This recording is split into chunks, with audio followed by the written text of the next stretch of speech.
Bienvenue dans cette nouvelle édition du Non-Stop Info. Voici les titres de l'actualité. L'État autoproclamé indépendant au nord de la Somalie, Somaliland, a fêté son 25e anniversaire le 18 mai. Nous reviendrons en détail dans cette édition sur la situation de cette république dont l'existence... Ça avait mal commencé. Donc. Pardon. Oui. Non, rien. Pardon.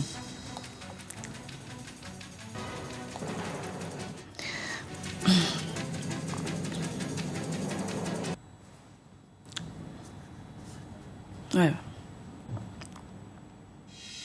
Bienvenue dans cette nouvelle édition du Non-Stop Info. Voici les titres de l'actualité. L'État autoproclamé indépendant au nord de la Somalie, Somaliland, a fêté son 25e anniversaire le 18 mai. Nous reviendrons en détail dans cette édition sur la situation de cette république dont l'existence n'est reconnue par aucun gouvernement au monde. Aussi dans l'actualité, au Burkina Faso, le gouvernement a décrété le niveau d'alerte maximale depuis l'attaque d'un commissariat de police à Kotougou le 18 mai. 2 policiers ont été blessés à la suite de ces violences perpétrées par des assaillants pour l'instant non identifiés. Et puis le Ghana tente de stabiliser sa situation économique à quelques mois de l'élection présidentielle fixée au mois de novembre 2016.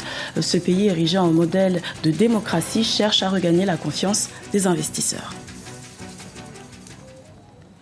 Mais avant de développer ces titres, en Guinée équatoriale, l'investiture officielle du président Teodoro Obiang Nguema Basogo se tient ce vendredi 20 mai à Malabo. Près de 20 000 invités sont attendus, dont le président du Niger, Issoufou Mahamadou. Vous pourrez suivre cette cérémonie en direct sur notre antenne en ce jour à partir de 12h30 GMT. Je vous le disais en titre, au nord de la Somalie, la République autoproclamée du Somaliland a célébré mercredi 18 mai ses 25 ans d'indépendance. Autoproclamé indépendant en 1991, cet État est aujourd'hui stable malgré l'amertume d'une non-reconnaissance internationale, ce qui freine quelque peu son développement. Djaran Jai. La République autoproclamée du Somaliland dans le nord de la Somalie a célébré ce mercredi 18 mai 2016 les 25 ans de son indépendance. Indépendance qui pourtant n'est reconnue par aucun État dans le monde sans accord de la communauté internationale, de l'Union africaine ni de la Somalie. Le Somaliland, région de près de 4 millions d'habitants, n'existe donc pas officiellement. Le gouvernement somalilandais du président Ahmed Silanyo ne peut ainsi bénéficier d'accords bilatéraux avec d'autres États. C'est injuste. Si nous étions reconnus ce que nous méritons, nous pourrions accéder aux prêts internationaux, nous pourrions recevoir de l'aide au développement, attirer des investisseurs étrangers pour créer de la richesse et des emplois. Mais nous ne pouvons rien faire de cela parce que nous ne sommes pas reconnus.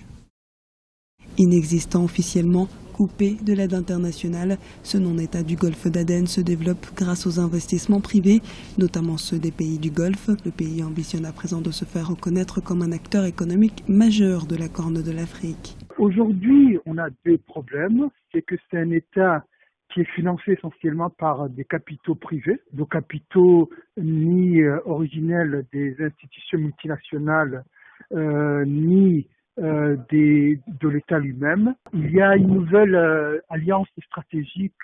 Le pays autrefois a été tourné dans un premier temps vers les soviétiques, ensuite vers les Américains. Et là, on a l'impression que c'est un État qui est de plus en plus tourné vers le Moyen-Orient et qu'il y a des capitaux, notamment du Moyen-Orient, qui sont arrivés en grande masse.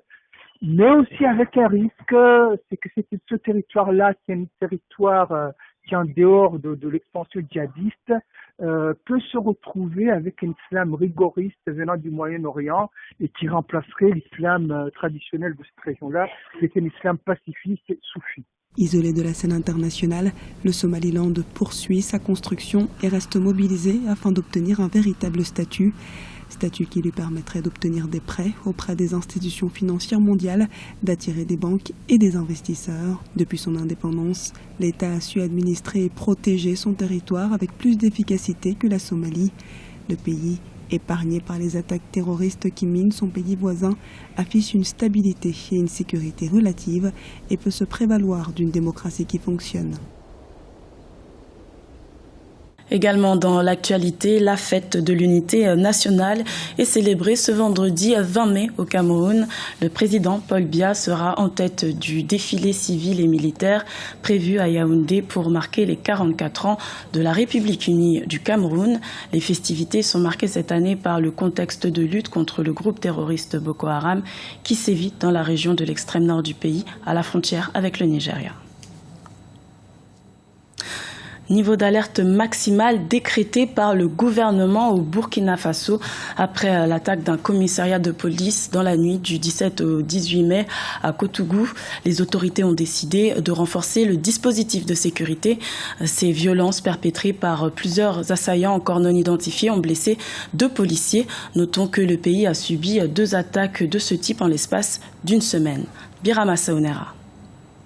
Au Burkina Faso, des assaillants non encore identifiés ont attaqué un commissariat de police à Koutougou, situé à l'extrême nord du pays, dans la nuit du mardi 17 mai au mercredi 18 mai. Le bilan fait état des blessés graves du côté des policiers, une situation qui crée de nouveau une panique généralisée au sein des populations burkinabées. Quelques mois après l'attaque terroriste du 15 janvier 2016 à Ouagadougou, la capitale. Il faut signaler que c'est vrai que cette attaque n'a pas aussi été ressentie comme l'attaque du 15 janvier, mais il faut dire que tout simplement ça contribue à aggraver tout simplement à remonter un peu la tension au sein de la population, la psychose, et parce que de plus en plus je pense que c'est l'inquiétude qui ne fait que s'installer. Les autorités burkinabées pensent à une attaque terroriste. Selon le ministre de la Sécurité intérieure, les douilles ramassées sur les lieux proviennent d'armes de guerre. Ainsi, il estime que les armes utilisées et les modes opératoires laissent espérer qu'il s'agit d'une attaque terroriste. Des enquêtes sont en cours pour identifier les assaillants, mais des observateurs estiment que le dispositif sécuritaire devrait être de plus en plus renforcé pour faire face à de telles menaces. C'est vrai que juste après les attaques du 15 janvier dernier, la mobilisation qu'on avait vue de la part des forces de défense et de sécurité, les patrouilles qui étaient organisées, donc c'est vrai que clairement on sent que les choses ont tendance à un peu baisser, et certainement qu'avec cette nouvelle attaque, les autorités vont se réorganiser et essayer de voir dans quelle mesure on peut assister de façon un peu régulière à des patrouilles et à des contrôles surtout assez approfondis. Les attaques contre les forces de sécurité et les défenses deviennent de plus en plus fréquentes au Burkina Faso. Le 10 mai 2016, le commissariat de police de l'Oropénie, situé dans le sud-ouest du Burkina Faso, à la frontière avec la Côte d'Ivoire, avait fait l'objet d'attaques par des individus non identifiés. Également dans l'actualité au Nigeria, une deuxième lycéenne de Chibok, enlevée en avril 2014 par le groupe terroriste Boko Haram, a été libérée ce jeudi 19 mai après une opération menée par l'armée nigériane. Pour rappel, la première lycéenne de Chibok a été retrouvée mardi 17 mai dans la forêt de Sambisa, au nord-est du pays. À la suite de cette libération, Martha Osamor, membre de l'Organisation des femmes nigérianes, s'est exprimée. Je vous propose de l'écouter.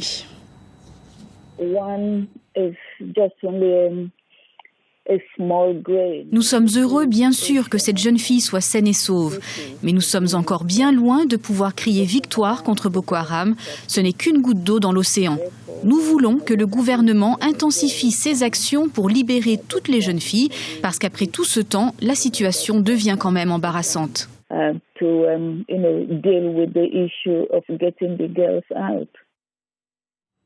Au Ghana, à quelques mois de l'élection présidentielle fixée au mois de novembre 2016, les autorités tentent de rétablir la confiance avec les investisseurs et de s'efforcer d'améliorer la politique budgétaire du pays. En effet, en l'espace d'un an, le taux d'inflation a augmenté de 19,6%. Une situation difficile pour cet État considéré comme un modèle de démocratie sur le continent. Deogracias Podo. Les élections présidentielles et parlementaires au Ghana devraient se tenir en novembre 2016, selon le calendrier proposé par la Commission électorale nationale. Un scrutin attendu des électeurs. La plupart insistent sur la résolution des problèmes économiques du pays. Durant plusieurs années, le Ghana a enregistré une forte croissance économique grâce à ses exportations de matières premières, mais peine toujours à résorber son déficit budgétaire. Nous risquons de voir le coût de la vie se détériorer. Les questions du cadre de vie des populations population et de l'économie seront débattus sur une grande partie de la campagne électorale. La plupart des éventuels candidats devront faire comprendre aux populations que certaines de ces mesures politiques sont prises pour le bénéfice de l'économie nationale à moyen et à long terme. Je pense vraiment que ce sont là les questions d'actualité. La population a besoin d'être rassurée. Le Ghana est considéré comme un modèle de démocratie sur le continent et ses prouesses économiques ont suscité la confiance de nombreux investisseurs. Mais depuis quelques années, le pays peine à satisfaire ses engagements. En 2012, la hausse des salaires des fonctionnaires de l'administration publique a engendré un déficit et déclenché une crise financière que le gouvernement a du mal à solutionner. De son côté, l'opposition accuse le pouvoir en place. Elle préconise une discipline budgétaire et une véritable lutte contre la corruption.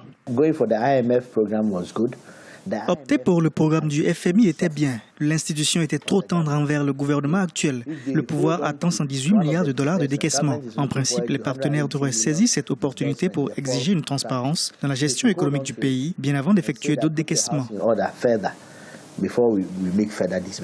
Le gouvernement ghanéen table sur une croissance économique de 5,4% en 2016 contre 4,1% en 2015. Estimé à 17% en 2015, les autorités souhaitent ramener le taux d'inflation à 10% en 2016. Une diversification de l'économie est également envisagée. Accra veut notamment réduire la part des importations et transformer sur place les produits bruts afin de renforcer leur valeur ajoutée à l'export.